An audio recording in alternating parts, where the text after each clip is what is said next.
Bismillahirrahmanirrahim. 2015 yılından bu yana her yıl Ekim ayında Alimler Buluşması programımızı ülkemiz Türkiye başta olmak üzere Irak, İran, Suriye, Filistin, Mısır, Afganistan, Katar, Lübnan, Sudan ve Ürdün gibi İslam ülkelerinden seçkin ulemanın katılımıyla gerçekleştiriyoruz.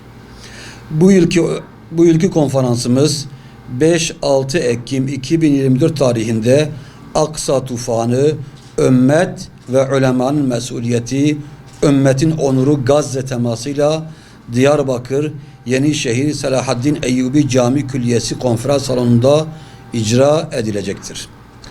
9.'su düzenleyeceğimiz buluşmamızda Siyonist terör rejimi tarafından bir asırdır işgal edilen Kudüs'ümüz ve bir yıla yakın süredir aralıksız olarak devam eden katliamları gündem edilecektir.